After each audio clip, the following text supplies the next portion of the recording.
that opportunity is not there for this school year, at least for the first quarter. We are anticipating that you won't be able to interact with us in person. And so what I'd like to do is just to put some faces to names of our leadership team, starting with Ms. Wendy Edwards. She's our executive director. I'm Than Ingram. Oh, say hello, Ms. Edwards. That's her. Good afternoon, everyone. That's her. And I'm Than Ingram. I'm the principal. And new position this year, was so very excited about it and so well deserving, is Pamela Falcon, our new assistant principal. Good afternoon. And Lakia Edwards is the director of pre-K and K programs and LEA instruction. Good afternoon. That's Lakia Edwards. And Amia Johnson is the director of 1, 2, and 3 programs and math instruction. Is she there? I saw her. Hello, everyone. There she is. And then we have Tiffany Johnson, who is our special education coordinator. Hi, everyone. Okay, and those are members of our leadership team. There are others who you will hear about later in the presentation who are part of the panelists as well. So let's get started. Want to start with our mission statement. Just in case you don't know and have not had the opportunity to check us out on our website, this is our mission statement. I'm going to read through it in its entirety. It is the mission of Early Childhood Academy Public Charter School to foster the academic and social emotional growth and development of each student in a safe and holistic learning environment that will equip all students with the knowledge and tools to become high achievers, proficient readers, and critical thinkers who will thrive for a lifetime as productive and caring citizens. Everybody who works for ECA embraces this mission. When we interview candidates and try to identify who we think would make a good fit for our organization, there is some hint of their belief and their philosophy that comes out that aligns with our school's mission. And so that's what we endeavor to do. This is who we are and what we're about. Our mission can be found at the bottom of letterheads that you will see that come from our school. Many of us also have posted the mission on our tagline for the emails that you get. You'll see them posted at the bottom of a lot of the emails. It's just a reminder for everybody, our school community, which includes you, the parents, and our stakeholders, our board of directors, and everybody who's associated with ECA. This is who we are, and this is what we endeavor to do every day for your children. Jumping right in, as you know, the mayor indicated that DC public schools will begin the school year with 100% virtual learning. Many of the schools in the district, including charter schools, have made the decision to do the same, and so did ECA. So we're going to open virtually. We're starting this coming Monday, August 31st, and that will last through November 6th.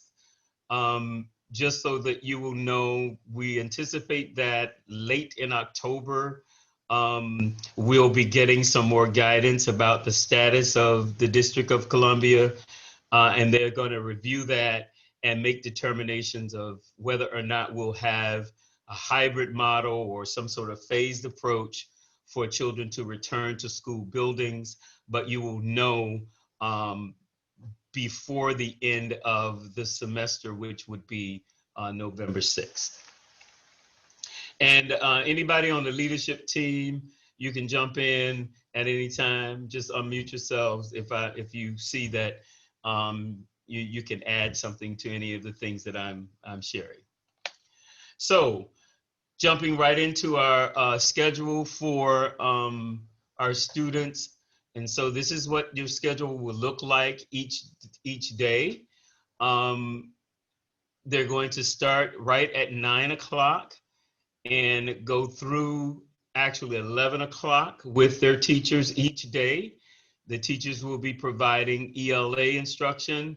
Science and social studies will be infused in those presentations. Math instruction will take place during those 2 hours as well. I know we have times that are listed. If you notice, from 9 to 10, we're going to try to stick to that as close to possible. But as you know, the nature of teaching, sometimes that does not happen, and sometimes we go a little bit beyond, or maybe finish a little early. However, we're going to use the entire 2 hours for that synchronous instruction, which means that children will be face to face on Zoom with their teachers during this time receiving instruction. From 11 to noon, we have small group instruction for students. We'll talk a little bit more about that. You'll get more information from your teachers regarding students who will be identified for that portion and what they will be responsible for during that time. Our lunch period is from noon to 2 p.m.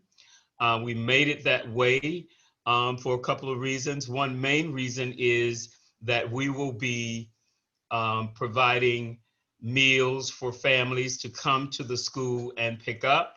And so you will definitely need that block of time to make that happen. I'll go into more detail when I get to that later in the presentation. This is also a time where our pre-K 3 and pre-K 4 friends take their naps. Parents who want you to treat it as though they are reporting here to school and get them on a regimented schedule, which includes a nap in the afternoon for them. It is a much needed time for them. I know that becomes a struggle from time to time, but you'll see that they can respond so much better if they have the opportunity to get that nap in the afternoon. So we're encouraging you to make sure they do that. It's going to be lunch and planning for teachers during that time as well. And then in the afternoons from 2 to 4, students will be engaged in independent activities that the teachers provide for them. And those activities will be aligned with everything that they have taught that morning. And so that's what we call the asynchronous time of the day. And all that means is that they are practicing independently on those activities. In the afternoon on certain days, and you will get the schedule so that you will know when your child will have music and PE. And you'll get instructions as to how your children will be able to access the music and PE specials for your children. Some of the music and PE specials will be given to pre-K 3 and pre-K 4 beginning at 9:30, but again, you're going to get a specific schedule that lets you know the day and time when those should occur. Now that's the daily schedule that we intend to follow beginning September 14th. But let me talk about the first let me skip to the first 3 weeks of school and I'll come back to attendance. So the first 3 weeks of school, from Monday, August 31st to Friday, September 18th, teachers will meet with the entire class from 9 a.m. to 9:15. And so your child will log in at 9 o'clock. The teachers will be engaging the children in some sort of meet greet activity, and they'll give them instructions during that time. And then they will break up into small groups for 30 minutes at assigned times from 9:30 to 12 noon. So your child is going to receive from the teacher a specific time where he or she will be meeting with the teacher during that small group time. And that's just for the first 3 weeks of school. Is there anything that any of my leaders need to add to that, what I just said? No, that's clear. Okay. And that, again, that's for the first 3 weeks of school. Okay. And the afternoons, we're going to provide practice activities for students to complete from 2 to 4. So that will not change. So that for those first 3 weeks, those just like what will happen moving forward, the students will be completing activities that the teachers provide for them from 2 o'clock to 4 p.m. I know this all can sound a bit, complicated. However, when your teachers reach out to you and provide guidance to you as to how they're going to make this happen for your boys and girls, it'll be much more clear. Is my picture up as I talk? It's not. Oh, I need to let me put my thing up. I don't want to appear. How do I do it? Start video, right? There I go. Hey everybody, that's my bad. I noticed that my name was there and I didn't see myself moving around as I was talking. So I apologize. Okay. So okay, and let's go back. I want to go back to attendance. So ECA requires that all students participate in synchronous learning activities from 9 a.m. to 11 a.m. every day. Mr. Ingram, Yes. share your screen again. Oh, I got to share again? Yes. Thank you. I'm sorry.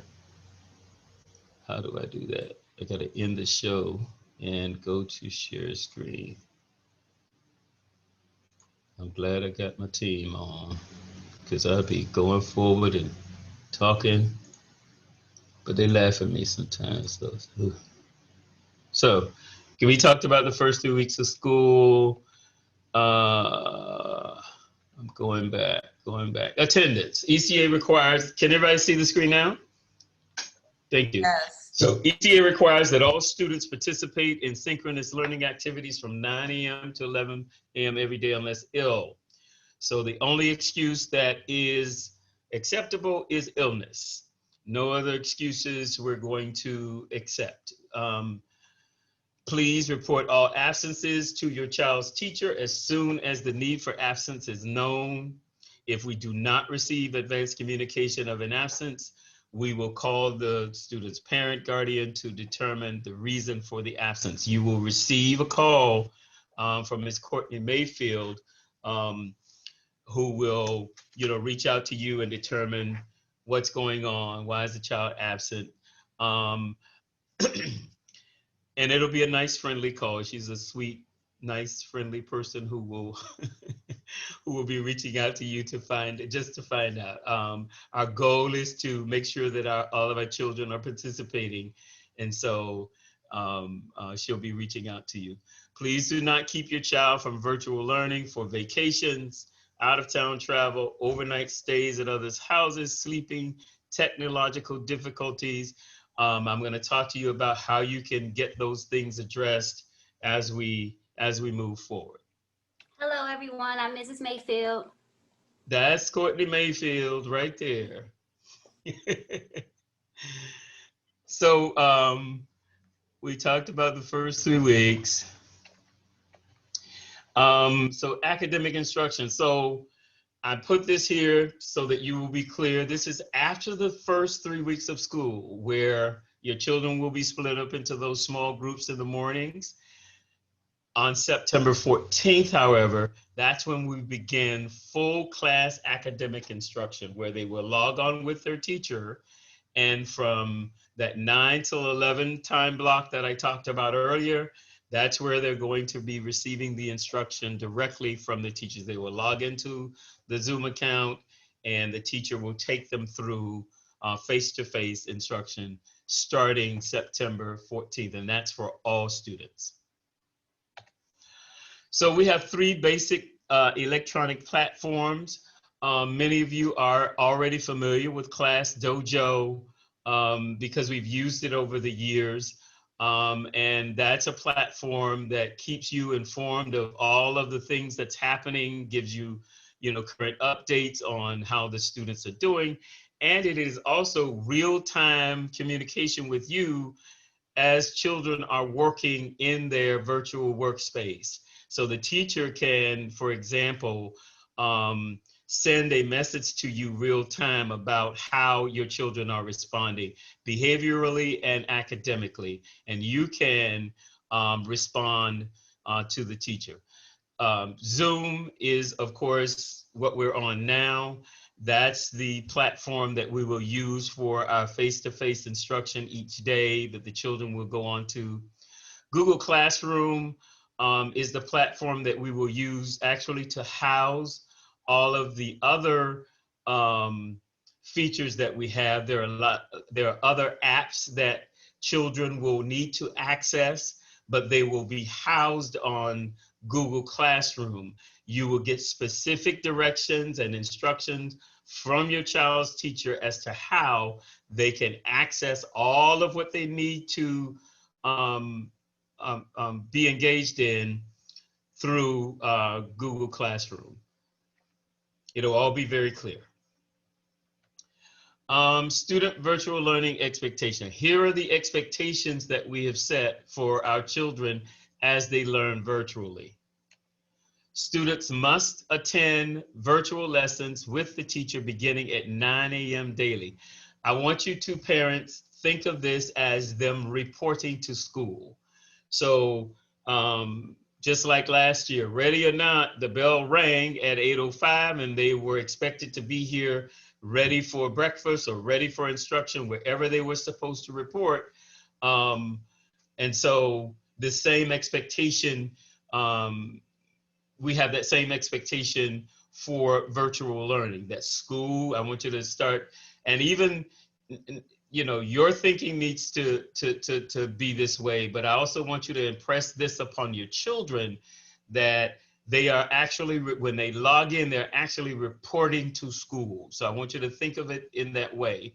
So 9 a.m. is the time where instruction begins. Students must complete asynchronous activities daily. Those are those activities that I spoke of that happens in the afternoon that they will do independently. Students are expected to follow the instructions of the teacher. So the teacher is the guide in that virtual space, and they must follow those instructions as she gives them. They will have opportunities to interact. The teacher will give them opportunities to talk and have these exchanges that are so beneficial to learning. So just know that they won't just be as you are as participants in this and just listening to a presentation. We want this to be a live interaction and engagement between the teacher and the students. Students are to be an active participant in virtual discussion as instructed by the teacher. Students are to complete and submit assignments as designated by the teacher. There may be times where the teacher is asking for specific things to be turned in. They will tell you and give you the details about how that can happen. There may be times where, for example, you will need to take a snapshot of something that they've done and submit that virtually. But I don't want to get ahead of myself. The teachers will guide you with that and let you know what those submissions should look like. Students are expected to dress appropriately for school. So think about this. Like I said, they are reporting to school. There are some schools, we're not going to do this, but there are some schools right here in the district who require that children show up in their school uniforms. We're not going to require that our children do that. I don't think that that's beneficial at all. However, we do expect for children to have on appropriate attire for school. No pajamas, not in their underwear, and no boys without their shirts. Students are expected to keep online interactions appropriate and respectful. And so we, of course, these are very young children. They range in terms of their behaviors. There are some children who we anticipate that may interact inappropriately. And so what we're doing now is just impressing upon you parents to have conversations with our children so that they will be respectful and they demonstrate appropriate behavior by listening and following all the instructions that the adults give. Students must keep their videos on so that their face can be seen. So that's very important, that we can see them, because there's, like I said, they're going to be interacting with the teachers. And so we need to see that engagement with them. If they have their names there, or that frozen screenshot that you saw of me when we first started and you couldn't see me, there's no way that I or you were able to even determine what I looked like and how I was participating. You heard my voice, but we want to be able to see children in their daily interactions. So make sure that those videos are turned on. Students must remain engaged throughout the lesson or the activity. In other words, they're not dropping off to walk over to the kitchen to do certain things and then I'll come back. That full time, and it's going to be broken up because the teachers are very skilled in, understanding the need for children to take breaks and movement and all those sorts of things. So trust us that we'll take good care of your children and give them the breaks that they need, but we want for them to remain engaged throughout the lesson so that they don't miss any of what the teacher is presenting. We've also set some parent expectations. We realize, parents, this year, we are asking you to be engaged with us very differently than we've had, than we have in the past. Of course, we don't expect that you are the teacher in the house for children. I've seen so many posts of teachers who are saying, of parents who have said, I've become my child's teacher. We're trying to prevent that. We don't want you to be the child teacher. We want you to be the child support. Support in the same way that you would when they come home with homework assignments. You support them through that because those are things that they've learned in school that they're getting additional practice with. Leave it up to the teachers to do the teaching, which means the introduction of new skills and concepts. And there are times, of course, where you will probably notice that your child may be having some sort of difficulty. That's the time where we, red flag, we talk to the teacher about it. And I'm not suggesting that you cannot help them at all, but we want that support to be as minimal as possible so that we can have a clear snapshot of how your children are learning and the adjustments that we might need to make with their instruction. So parents are expected to set up and maintain a daily work schedule for the students.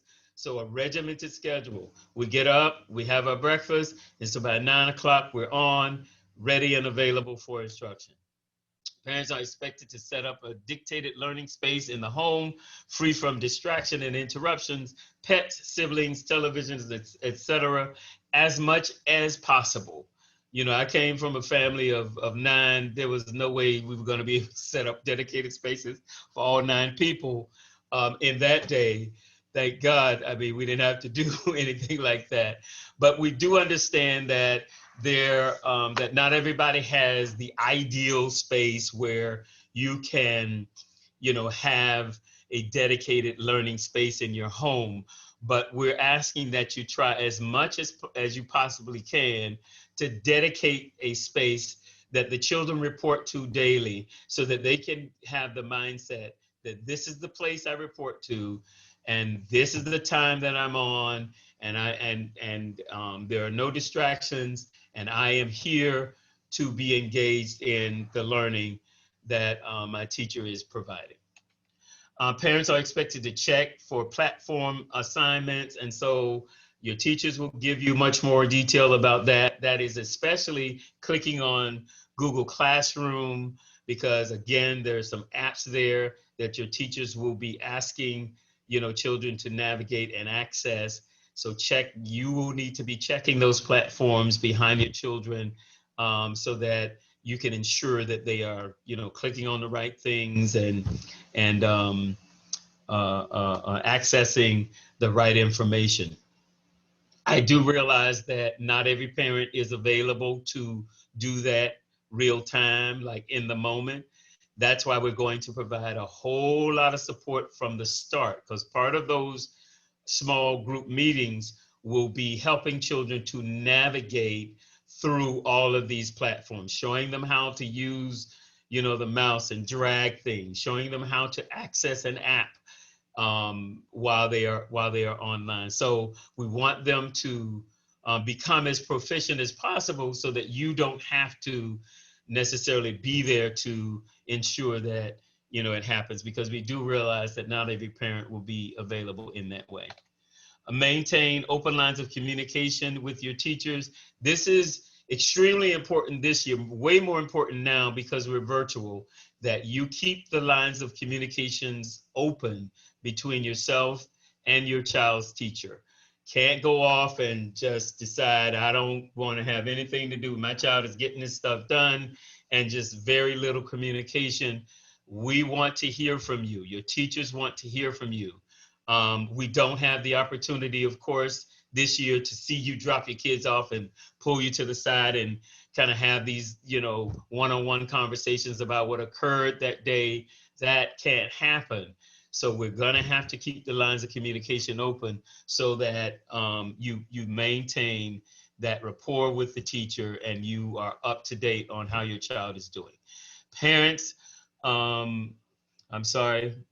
should be expected to support academic integrity by allowing students to work independently. Any independent activity, as I said before, let them do it. There's nothing worse than a parent completing a child's work for them. We saw it over the, I've been in this business for over 30 years. I've seen it over the 30 years where, you have parents who have done the work for the child and send it to school. That's really unfair, mostly to the child, because that's not an indication of what the child knows and is able to do. And therefore, we are unable to determine how best we meet that child's need. And so we want for you to allow them to work independently. Parents are expected to ensure students are submitting assignments as directed by the teacher. Parents are expected to follow federal and state laws regarding student privacy and FERPA. And that's going to be a part of the parent handbook. You will see what the FERPA guidelines are and the state laws regarding student privacy. This includes not recording lessons or sessions and not posting photos and videos on social media. So we don't want you to take snapshots of the children as they work and then you find them published on any social media site. So we do support struggling students. Additional academic support will be given to students who, over time, through our progress monitoring and assessments and evaluations, determine that, here's a child who may need additional support in academics and behavior. And so we do have things in place to support those students. And once we identify those students, we come up with a plan of support, meet with you and talk about that plan. And we adjust our instructions so that the child can then respond to that instruction. We have had a pretty good success record over the years with our programming of supporting struggling students over time. And you will see it no different this year through our virtual learning that we'll be engaged in. It will include small group targeted instruction. Remember when I talked about that window of time from 11 to noon? That is actually the place where we will begin to identify students who we see that might need some targeted instruction and additional support. And I just want to mention that we do anticipate, of course, that because our children have not been to a school facility since March of this year, that many of our children are academically behind because they are not getting the same level of support that they had been getting while they were in school. So we do realize that, and we're going to do our level best to meet them where they are and push them to the place where they need to be. Our students with disabilities, so if students have IEPs, we will be providing those services to students hour for hour for our students with IEPs. If they are getting any sort of related service through speech and language, occupational therapy, and physical. I don't think we have any physical therapy students, but if we did, physical therapy and behavioral support services through a psychologist, those services will continue. Those service providers will be reaching out to you parents to tell you when they're going to be providing those services to your children. But we will, again, be providing all of those mandated IEP services to the greatest extent possible for your children virtually. Do you need to add anything, Ms. Tiffany Johnson? Now, recently, parents received a letter via email describing their services through virtual learning, and I have reached out to a few parents privately in regards to their student services. If you have any questions, please reach out to me. My email is tjohnson@ecapcs.org. Okay. Put it in the chat feature too, so they can see it.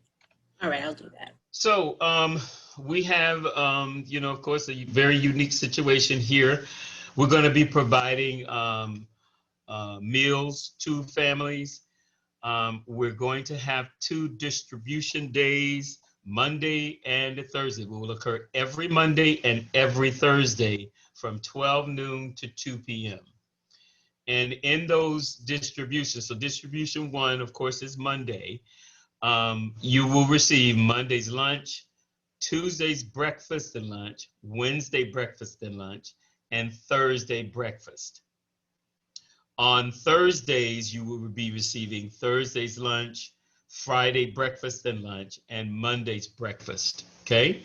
And that will be done every week. There will be, and I know that there were some parents who asked in the chat feature the last time that we met, will there be hot food options? And the answer to that is yes, that there will be times where the students will have hot food options. They will be items that you will be able to reheat. All of these items that you will receive are items that you can store and give to the children at the designated times. They'll also be distributing milk. I'm not so sure about juices, but certainly milk in larger cartons. It might be a quart or whatever the recommended size of those of that milk is for families. You will be getting, and you will get as much food as children you have in the household. For example, if you have 3 children registered here at ECA, of course, you will get 3 supplies of those meals each time that you report.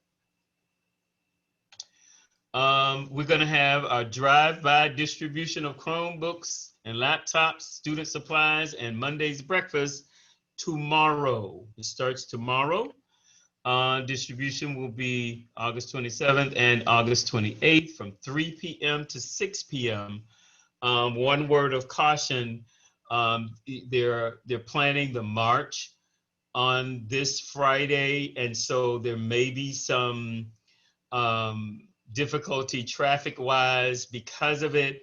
So I strongly encourage you to come out on Thursday if you anticipate that will be an issue for you. We're going to be giving devices for parents who have indicated a need for a device. We heard from you. You sent us notice on the parent help at ecapcs.org site. And we have the list of parents who will be receiving them. We're asking, oh, never mind. Student supplies will be distributed at that time as well. We don't want you to have to go out and buy supplies for your children to be engaged in the learning activities. So we're providing those supplies to you. So even if you are not in need of a device and you did not sign up, you will need to come by and get supplies from the school. We're going to have a monthly replenishing of supplies. I don't have specific dates right now for when that will happen. Just look out for that information through our text feeds, our website, emails, and so forth. We'll make sure that you get the information regarding that. But again, we want to distribute those to you monthly because we realize that some of those things are consumable and will need to be replenished. Breakfast for Monday morning will be distributed as well. So you can pick up breakfast on tomorrow and Friday, and it will be for Monday morning. Because again, you're going to retrieve the breakfast for Monday at 12 noon. And so we couldn't wait until 12 noon, to, of course, to give you breakfast. We're going to give you breakfast ahead of time so that your child will have it for Monday morning. Okay. Internet access. So DC has free, no cost to the parent, and internet access. It's the Office of the Chief Technology Officer, OCTO, in partnership with Comcast and RCN.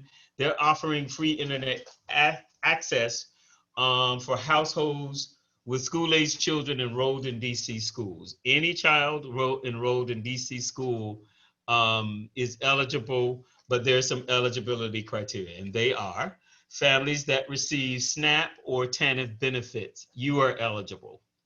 So anybody who is receiving those benefits makes you automatically eligible.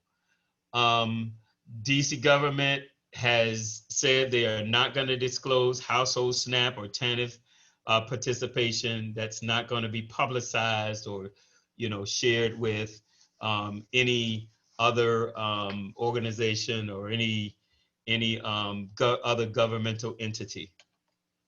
OCTO will use the student's address identified in the student information system as the household address for the student. And so what's going to happen is you're going to receive a call, text, email from DC government. And what they're going to be doing is asking you if you'd like to join the program and for your consent to share the name, address, phone number, and email to that internet provider. And it may come from Comcast or RCN.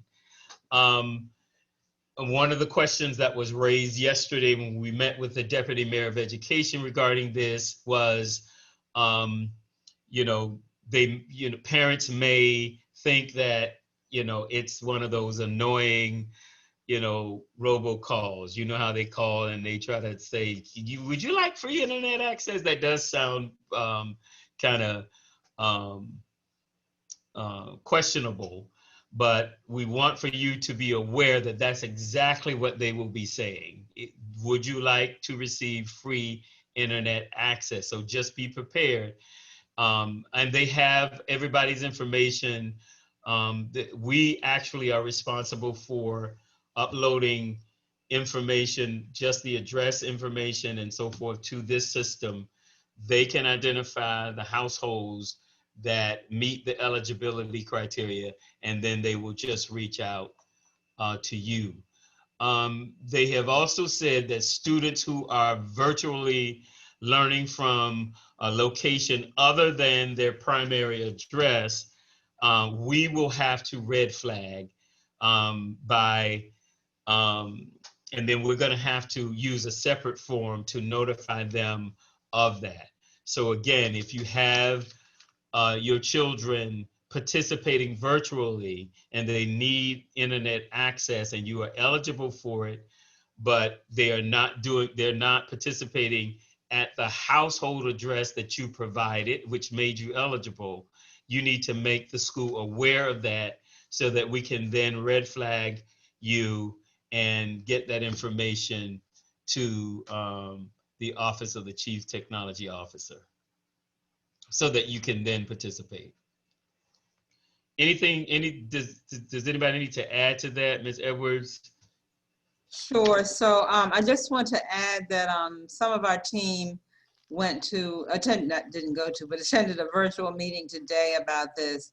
And one thing that they did mention was that there would probably be a 3 to 4 week period before they would get your internet access up and running. So just want to make sure you know, don't count on this being available next week. If you don't have internet access now, you probably still won't have it next week, even if you're eligible for this program. The other issue is that right now they have been allocated $3 million for the program, but they're not sure what's going to happen when the $3 million runs out. So they don't know whether it will be funded again or whether at that time then parents will have to pursue their own internet company. So just be aware, this is something that they put in place to try to minimize this gap, this divide with, you know, folks who have internet and folks who don't, and make sure everyone has access for their children. But it's still uncertain exactly how long this will be available. It's going to be available starting now, but we don't know if it will continue beyond this school year. We do encourage you, if you can afford it, to continue to reach out for the Comcast Internet Essentials program, which is, I believe, still $9.99 a month for internet in your home. Thank you. So you should have already been contacted by your child's teacher to schedule a meet and greet this week. Many of you have probably already had that chat with your teacher. If you have not heard from your child's teacher, it means that we don't have correct information for you. We have emails, we have phone numbers for all of our children, and the teachers are now reaching out to families to schedule these one-on-one meetings for this week. So again, if you haven't heard from them, you need to reach out to the school so that your information can be corrected in our system. And our registrar, who is Ms. Parker and Ms. Seabrooks, can change that information for you, and we will instruct them to notify your child's teacher of the change that you've made to your contact information. Okay.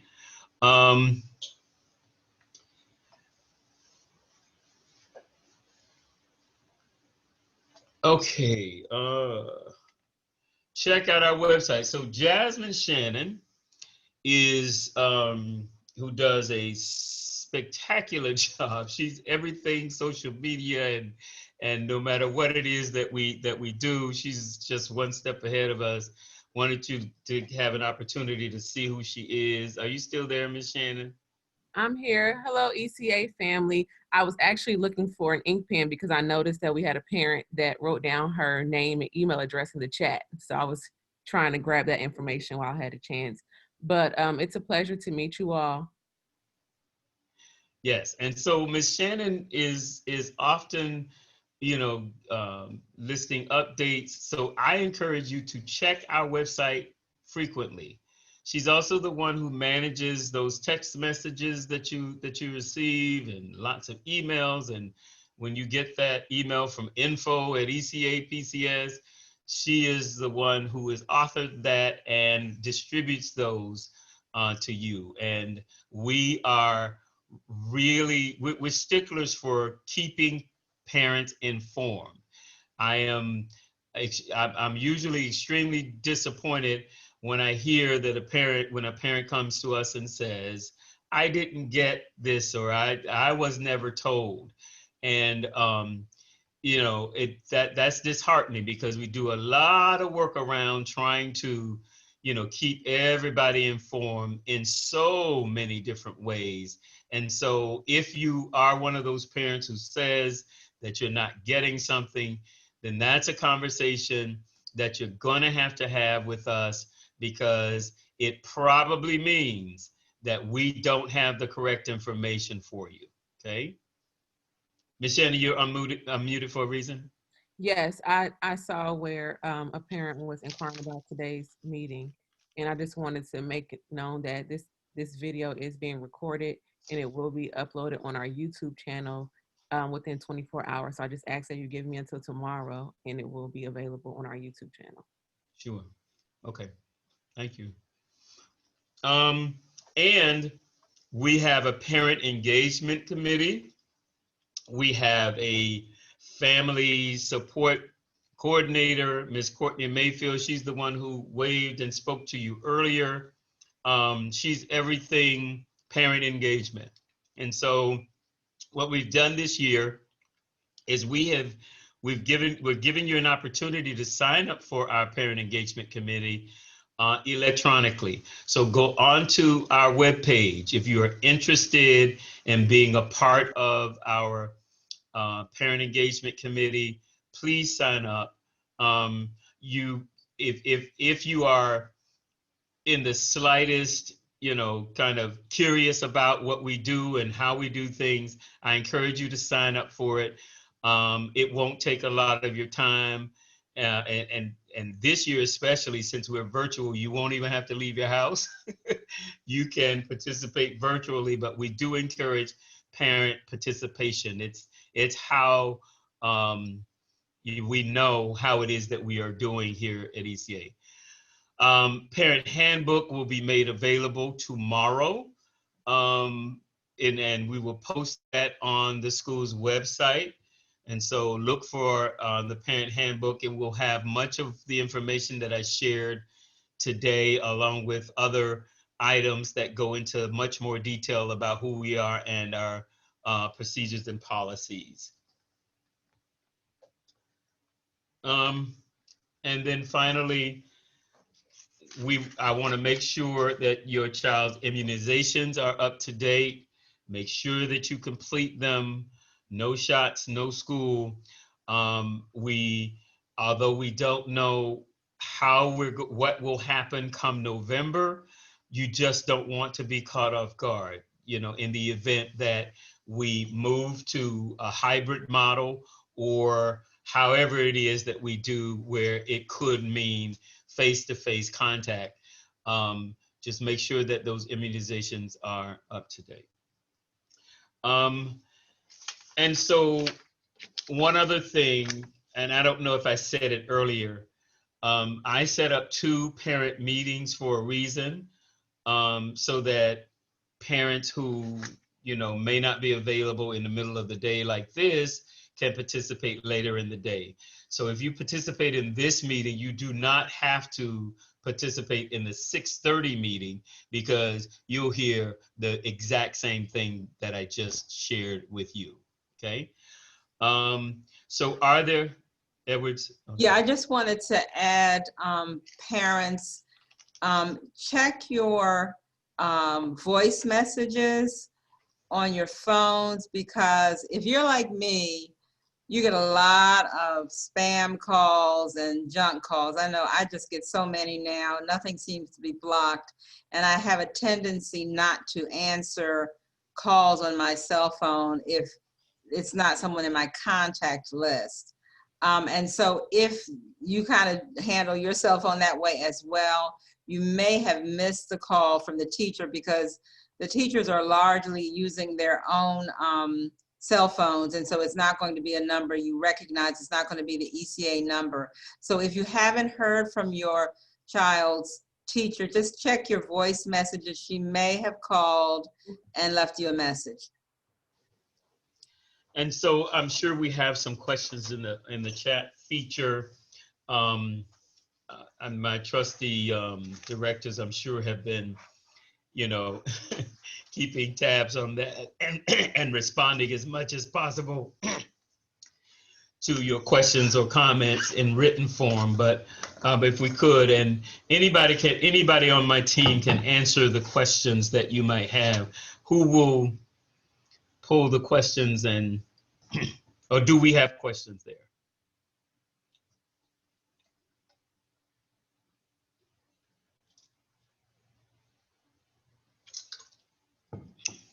I think everybody's been trying to pitch in and keep up with the questions as best we can. Beautiful. I'm not sure if we have any that have gone unanswered. Let me look. I like this.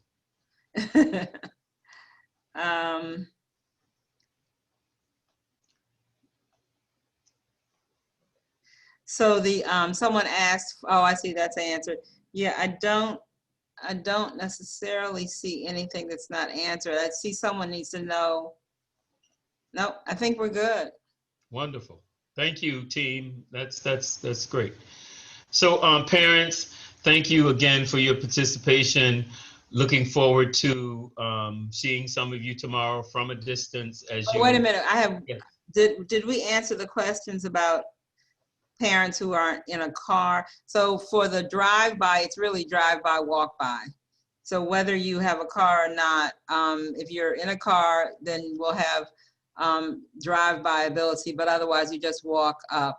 And we're going to be distributing at the doors that are adjacent to the alley near the multipurpose room, and actually the back door that's near our parking lot. So you just walk up.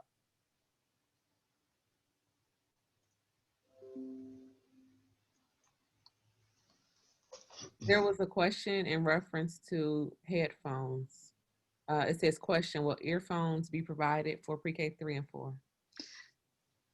So, yeah, we just actually thought about the fact that that is helpful for the children to have headphones. So we've ordered some. I'm not sure when they'll be in.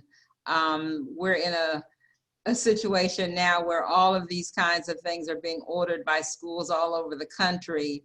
And so things that we could get at one time in a week now is taking 3 weeks. But we have ordered headphones so that you can use those. We do know, though, it's kind of an issue with the 3-year-olds and the 4-year-olds, because what we realize is if your 3-year-old or 4-year-old has on the headphone, you can't hear what the teacher is saying, and it's going to make it difficult for you to help your child.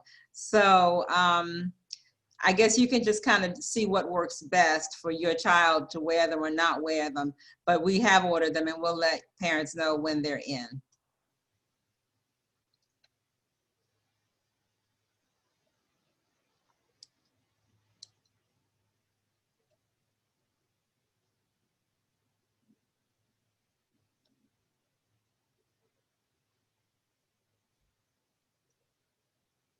No other questions. We good? Okay. Thank you so much, parents, for your participation. We are looking forward to a great and productive school year, even though we're, in uncharted territory. We expect that we're going to fulfill that mission that I talked about earlier, and we're doing everything in our power to ensure that your children are learning and thriving, and we can't do this without you. We realize that you are our strongest ally, and so we want to hear from you. We want you engaged, so no question bothers us. No amount of, your curiosity is going to shake us. We really would like your input, and you know, we're the educational experts, but we realize that, you know, we have your, you know, most valuable commodity in our hands. And so you are the people that we certainly want to hear from, because we may need to make some adjustments as we go along, and we are open to making that happen. So again, thank you, and looking forward to a great year. Thank you.